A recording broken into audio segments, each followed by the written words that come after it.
Ji my dear class 9th वालों, क्या हाल है आप सभी के। I hope you all are doing well. Circle हमारा चल रहा है भाई, और सर्कल में एनसीईआरटी की सीरीज। लास्ट में मैंने आपको एक क्वेश्चन कराया था बीच में, बहुत अच्छा सा साइक्लिक पैरेललोग्राम से रिलेटेड, वो इन द रेक्टेंगल प्रूव करना था। तो भाई आज एनसीईआरटी का क्वेश्चन ले लेते हैं। क्वेश्चन नंबर 2 एक्सरसाइज हमारी चल रही है, तो एक्सरसाइज ही करते हैं। This is exercise, I hope this is 9.2। भाई मेरे पास पुरानी बुक है, तो प्लीज उससे कुछ भी आपको दिक्कत हो तो आप नई वाली में एक बार एडजस्ट कर लेना। देख के मैं क्वेश्चन बोल देता हूं। If two equal codes of a circle intersect with in the circle, समझना भाई। If two equal codes of a circle intersect with in the circle, prove that the segment of one कोड are equal to the corresponding segment of the other code. ध्यान से समझना, बहुत ही आसान question है, बस मेरे साथ साथ चलते जाना, और इसको कराने की जिम्मेदारी मेरी। ध्यान से देखना भाई साहब, ये आपको कोई सर्कल है फाइन। इसमें भाई साहब इन्होंने कहा कि दो कोड डाली गई जो सर्कल के अंदर इंटरसेक्ट करेंगी। फॉर एग्जांपल मैंने कोड डाली ये, और एक कोड डाली ये भाई, मैं इसे नाम दे देता हूं, this is A B and this is C D. कोई समस्या भाई? ये सर्कल के अंदर इंटरसेक्ट कर रही है भाई, फाइन। अब खास बात इनमें क्या है, that they both are equal, ये दोनों क्या है, इक्वल है। तो आपको बताना है कि जिस पॉइंट ऑफ इंटरसेक्ट पे, यहाँ for example this is a point of intersection and I must say this is P, point of intersection है पी।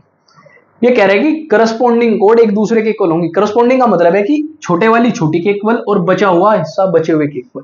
क्या कहा है इसने, दोबारा समझ लो। Prove that the segments of one कोड are equal to the corresponding segment of the. Segment का मतलब है कि छोटे वाला हिस्सा छोटे के इक्वल और बड़े वाला हिस्सा बड़े के इक्वल। बहुत आसान क्वेश्चन है, ध्यान से देखिए, ध्यान से देखिए भाई।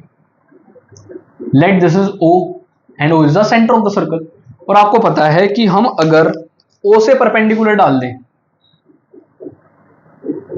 किसी भी कोड को,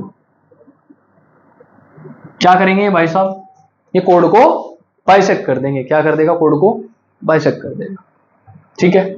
अब इसमें हमें खासकर किस चीज की जरूरत है, आप ध्यान से देखना। अगर मैं इसे ज्वाइन कराऊं भाई, हम एक काम और करते हैं, हम इसे ज्वाइन कराते हैं। ध्यान से देखना भाई, ये मैंने ज्वाइन कराया, तो मेरे पास ये दिस इज एक्स और ये मेरा वाई।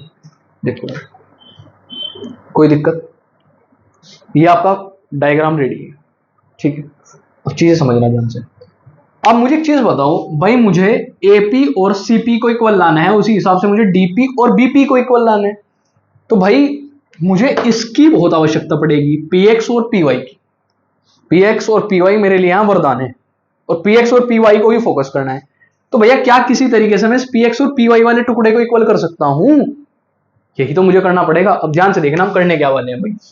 क्वेश्चन नंबर 2 है, और इसमें मुझे गिवन है A B and C D are क्या है, two equal chords. A B और सी डी क्या है, मेरी दो इक्वल कोड्स, ठीक है। कंस्ट्रक्शन, सॉरी, क्या प्रूव करना है, to prove that AP equals to CP, AP CP के इक्वल आ जाए, and DP equals to, sorry BP लेता हूं भाई sir, DP equals to DP. देखो भाई यहां तक किसी को कोई समस्या? छोटा सा कंस्ट्रक्शन करा हमने, इसमें क्या ड्रॉ, क्या ड्रॉ कर दिया भाई हमने, देखना जरा। OY perpendicular on AB and OX perpendicular on CD। OX मैंने CD के ऊपर एक परपेंडिकुलर डाल दिया, और ये AB के ऊपर। अब ध्यान से समझना भाई इसका प्रूफ। अगर आप ध्यान से देखो, इन ट्राइंगल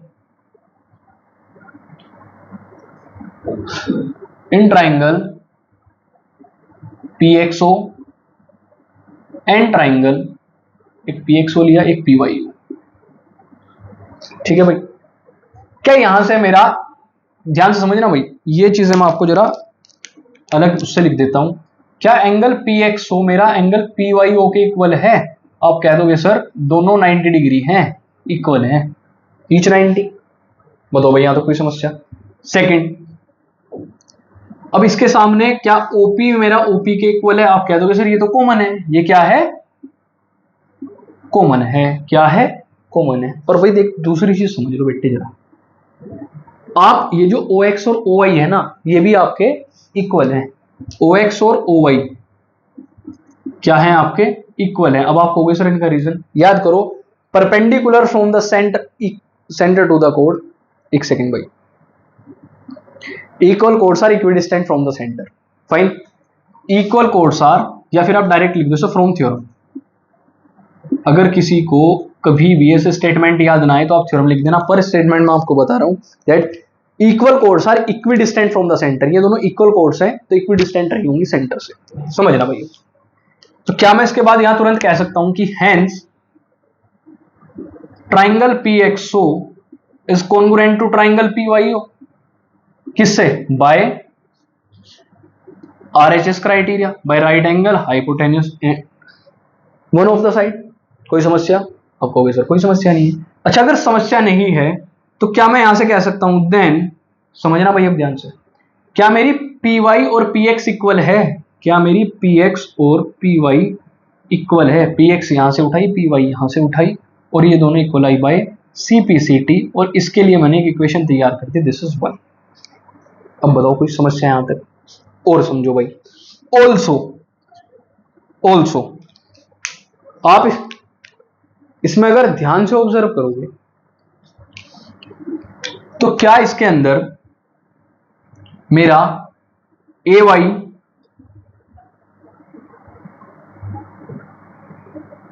और Y भी इक्वल है? बताओ भाई।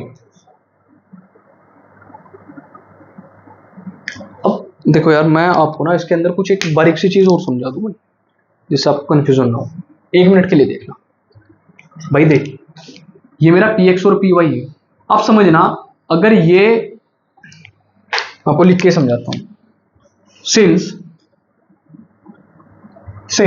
अगर मेरा AB और CD इक्वल है, पहले से समझो भाई, तो क्या हाफ ऑफ AB और हाफ ऑफ CD भी इक्वल रहा होगा? ये समझना आप। और अगर ऐसा है तो आप एक बार कहोगे कि सर AY, AB का हाफ एक बार मैं लूंगा AY, मेरा CX के इक्वल है। ये मेरी इक्वेशन रही थर्ड। और आप एक बार कहोगे सर मेरा जो BY है वो DX के इक्वल है, जो मेरा BY है वो DX के इक्वल है। This is my equation. वो फर्स्ट थी, ये सेकंड थी, सॉरी भाई, और ये थर्ड। भाई किसी को यहां तक कोई समस्या नहीं होनी चाहिए मेरे हिसाब से। हमने पहले इसे कॉन्ग्रुएंट करके एक छोटे वाला पार्ट इक्वल लाया, और मैंने अभी सिर्फ इसके हाफ्स को इक्वल बनाया है, इससे अलग तक कुछ नहीं किया। तो भाई ध्यान से एक चीज समझना, अब आप, अगर मैं इस AY से अगर मैं इस PY को माइनस कर दूं, ध्यान से देखना भाई, इस AY से इस PY को माइनस कर दूं, Y वाला सेगमेंट इधर है क्या भाई? कोई दिक्कत नहीं, आप इसे एक काम करना, यहां से चेंज कर लिख लेना PY इक्वल्स टू PX, कोई समस्या नहीं भाई। ठीक है। अब आप ध्यान से देखना, अगर मैं इस AY से PY को माइनस कर दूं और AX से PX को माइनस कर दूं, तो क्या AP और CP बचेगा? तो आप क्या लिखोगे? Subtract equation first from second वाली से सबट्रैक्ट करो भाई। ये हो जाएगा AY minus PY will be equals to CX minus PX। तो यहां से क्या बचेगा? सिर्फ आपके पास AY से PY जाएगा तो सिर्फ आपके पास AP बचेगा, और यहां से आपके पास सिर्फ CP बचेगा, और मेरी पहली चीज प्रूव हुई भाई, अब आप यहां से साइड में एक चीज और ऑब्जर्व करो।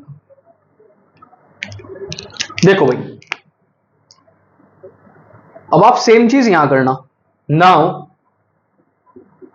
ऐड इक्वेशन, फर्स्ट वाली को ऐड कर दो, थर्ड के साथ। थर्ड मेरी इक्वेशन है BY, और इसमें ऐड मुझे करना है PY इक्वल्स टू, ये है मेरी DX, और मुझे इसमें ऐड करना है PX। बहुत सिंपल स्टेप परफॉर्म कर रहे हैं भैया। BY में PY ऐड करा, दिस विल बिकम BP, और उसमें करोगे तो इट विल बिकम डीपी, और सेकंड चीज मुझे यही प्रूव करनी थी। और मुझे इन दोनों चीजों से क्या पता लगा कि भाई करस्पॉन्डिंग सेगमेंट में जो आपकी कोड है वो आपस में इक्वल बन रही है। क्या बन रही है? इक्वल बन रही है। एक बार इसका स्क्रीनशॉट लो भाई।